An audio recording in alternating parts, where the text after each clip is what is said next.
Balancing Calories to Manage Weight. Brochure. Background.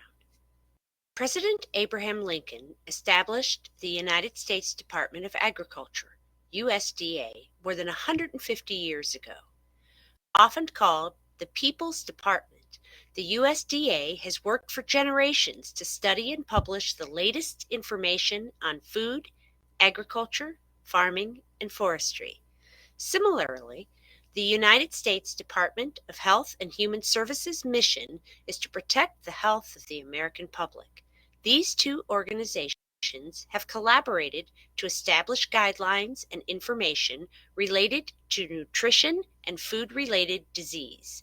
In the joint publication, Dietary Guidelines for Americans 2010, these organizations have published scientifically backed recommendations to provide the public with information on proper nutrition and maintaining optimum health.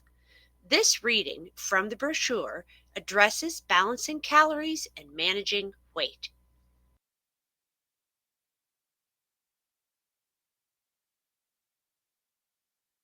Balancing Calories to Manage Weight from Dietary Guidelines for Americans 2010, U.S. Department of Agriculture, U.S. Department of Health and Human Services. Achieving and sustaining appropriate body weight across the lifespan is vital to maintaining good health and quality of life. Many behavioral, environmental, and genetic factors have been shown to affect a person's body weight. Calorie balance over time is the key to weight management. Calorie balance refers to the relationship between calories consumed from foods and beverages and calories expended in normal body functions, i.e., metabolic processes, and through physical activity. People cannot control the calories expended in metabolic processes, but they can control what they eat and drink, as well as how many calories they use in physical activity. Calories consumed must equal calories expended for a person to maintain the same body weight. Consuming more calories than expended will result in weight gain. Conversely, consuming fewer calories than expended will result in weight loss. This can be achieved over time by eating fewer calories, being more physically active, or, best of all, a combination of the two.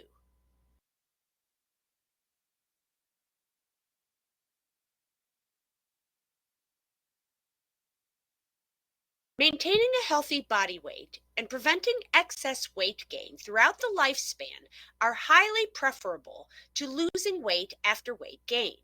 Once a person becomes obese, reducing body weight back to a healthy range requires significant effort over a span of time, even years.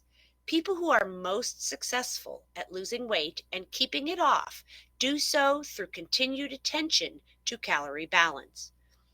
The current high rates of overweight and obesity among virtually all subgroups of the population in the United States demonstrate that many Americans are in calorie imbalance. That is, they consume more calories than they expend. To curb the obesity epidemic and improve their health, Americans need to make significant efforts to decrease the total number of calories they consume from foods and beverages and to increase calorie expenditure through physical activity. Achieving these goals will require Americans to select a healthy eating pattern that includes nutrient dense foods and beverages they enjoy, meets nutrient requirements, and stays within calorie needs. In addition, Americans can choose from a variety of strategies to increase physical activity.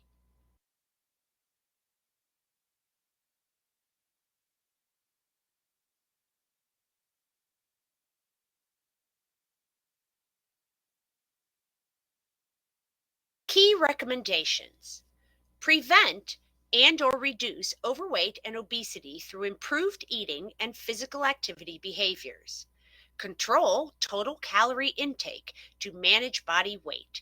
For people who are overweight or obese, this will mean consuming fewer calories from foods and beverages. increase physical activity and reduce time spent in sedentary behaviors, maintain appropriate calorie balance during each stage of life: childhood, adolescence, adulthood, pregnancy and breastfeeding, and older age.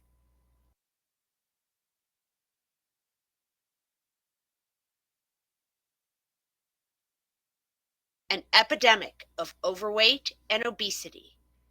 The prevalence of overweight and obesity in the United States is dramatically higher now than it was a few decades ago.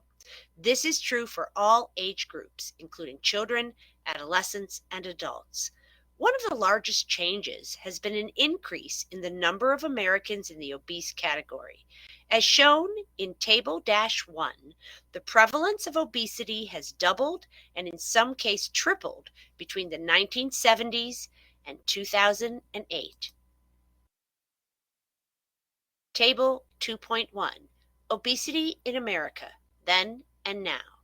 Obesity then. In the early 1970s, the prevalence of obesity was 5% for children ages 2 to 5 years, 4% for children ages 6 to 11 years, and 6% for adolescents ages 12 to 19 years. Obesity now. In 2007 to 2008, the prevalence of obesity reached 10% for children ages 2 to 5 years, 20% for children ages 6 to 11 years, and 18% for adolescents ages 12 to 19 years. Obesity then. In the late 1970s, 15% of adults were obese. Obesity now. In 2008, 34% of adults were obese. Then, in the early 1990s, 0 states had an adult obesity prevalence rate of more than 25%. In 2008, 32 states had an adult obesity prevalence rate of more than 25%. The high prevalence of overweight and obesity across the population is of concern because individuals who are overweight or obese have an increased risk of many health problems. Type 2 diabetes, heart disease, and certain types of cancer are among the conditions most often associated with obesity. Ultimately, obesity can increase the risk of premature death.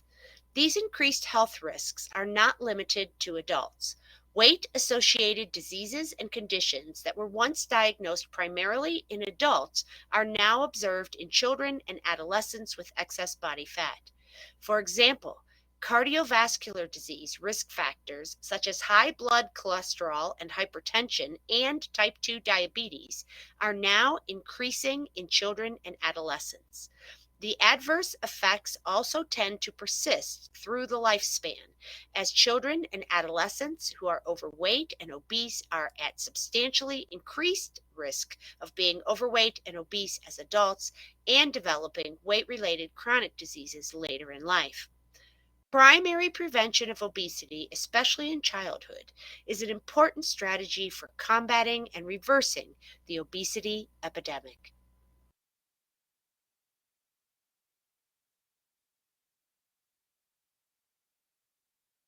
Overweight and obese. What do they mean?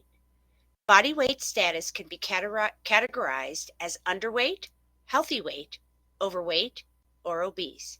Body mass index, BMI, is a useful tool that can be used to estimate an individual's body weight status. BMI is a measure of weight in kilograms, kg, relative to height in meters, m, squared. The terms overweight and obese describes ranges of weight that are greater than what is considered healthy for a given weight, while underweight describes a weight that is lower than what is considered healthy for a given height. For a given height. Let's try that again. The terms overweight and obese describe ranges of weight that are greater than what is considered healthy for a given height, while underweight describes a weight that is lower than what is considered healthy for a given height.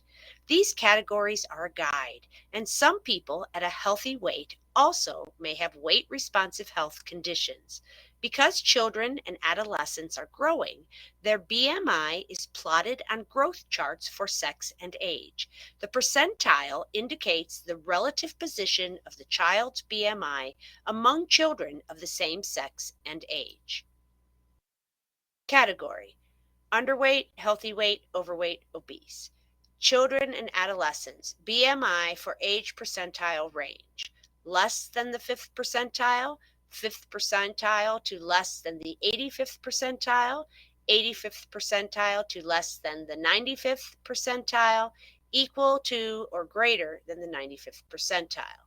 For adults, and they have it in kilogram, less than 18.5, 18.5 to 24.9, 25 to 29.9, 30 or greater. You can use an internet search engine to find a reliable BMI calculator from the National Institutes of Health or the Centers for Disease Control.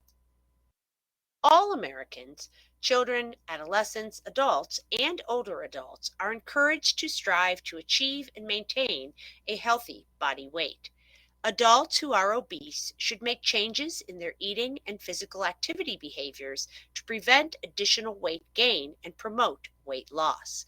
Adults who are overweight should not gain additional weight, and most particularly those with cardiovascular disease risk factors should make changes to their eating and physical activity behaviors to lose weight.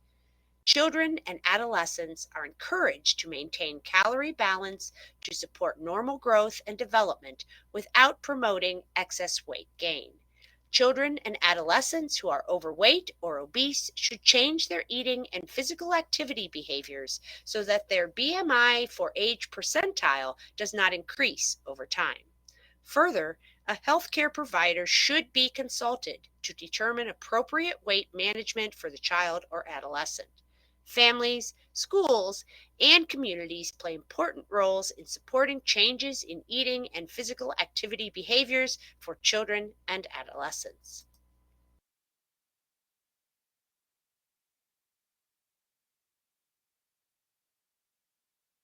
Maintaining a healthy weight also is important for certain subgroups of the population, including women who are capable of becoming pregnant, pregnant women, and older.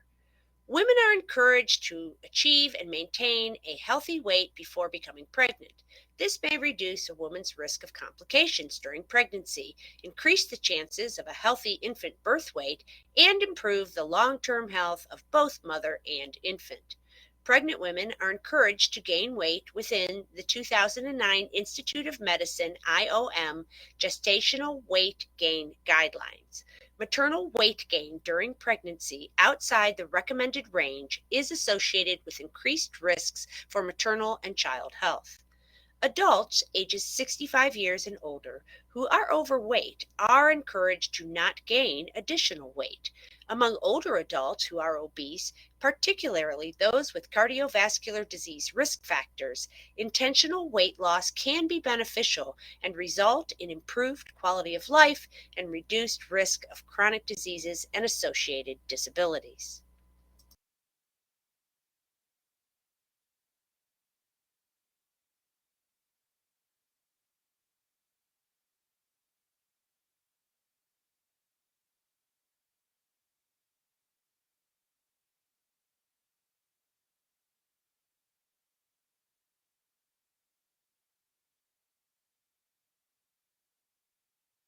Contributing to the epidemic. An obesogenic environment. The overall environment in which many Americans now live, work, learn, and play has contributed to the obesity epidemic. Ultimately, individuals choose the type and amount of food they eat and how physically active they are. However, choices are often limited by what is available in a person's environment, including stores, restaurants, schools, and work sites. Environment affects both sides of the calorie balance equation. It can promote overconsumption of calories and discourage physical activity and calorie expenditure. The food supply has changed dramatically over the past 40 years. Foods available for consumption increased in all major food categories from 1970 to 2008. Average daily calories available per person in the marketplace increased approximately 600 calories, with the greatest increases in the availability of added fats and oils, grains, milk, and milk products, and caloric sweeteners. Many portion sizes offered for sale also have increased. Research has shown that when larger portion sizes are served, people tend to consume more calories. In addition, strong evidence shows that portion size is associated with body weight, and with such that being served and consuming smaller portions is associated with weight loss. Studies examining the relationship between the food environment and BMI have found that communities with a larger number of fast food or quick serve restaurants tend to have higher BMIs. Since the 1970s, the number of fast food restaurants has more than doubled.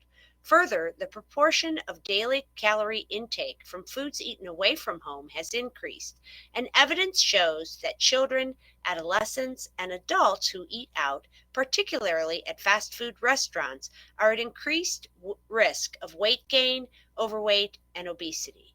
The strongest association between fast food consumption and obesity is when one or more fast food meals are consumed per week. As a result of the changing food environment, individuals need to deliberately make food choices both at home and away from home that are dense, low in calories, nutrient dense, low in calories, and appropriate in portion size.